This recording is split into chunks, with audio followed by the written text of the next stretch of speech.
Yung 3-year ban, ano yun eh, ano ng ano yan eh, yan yung pinasa nila na polisiya sa PBA. So, I don't think babagsak ang liga dahil lang dito sa 3-year ban.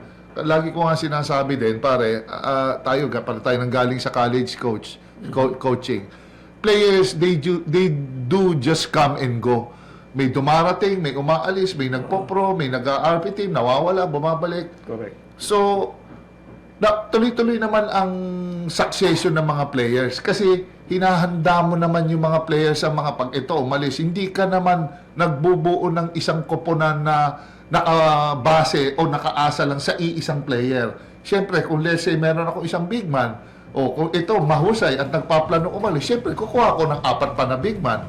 Eh kung yung mga scorer ko, 5, na-scout dyan yung 2, di may 3 pa ako, no, di magre-ready na ako sa high school or kung saan liga na saang antas ng team na para eksakto lang pag may nawala, you're next in line. So, ang downside lang kasi nito is kailangan mong mag-develop, kailangan mong mag-discover ng mga players na naka-ready. Kaya kung nangyari man ito sa Ginebra, nangyari man ito sa national team na may mga nagsialis, papalit lang naman yung mga nakaantay, nakaabang eh.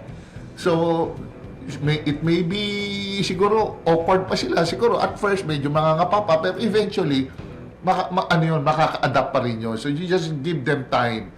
Kasi siyempre tayo, nakita na natin to, ba't umalis? Ano naman, sayang. Ano yan eh, we have the right to choose.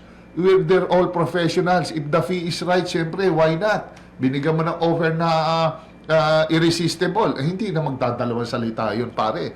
Sibak kagad ang bata, kahit sino. Siguro, kung dumating din siguro sa panahon natin yung mga Korea, Japan, Taiwan, baka, di ba, pare? Baka grab din tayo din. Siyempre, hindi na tayo mag-hesitate na tumanggi-tanggi pa.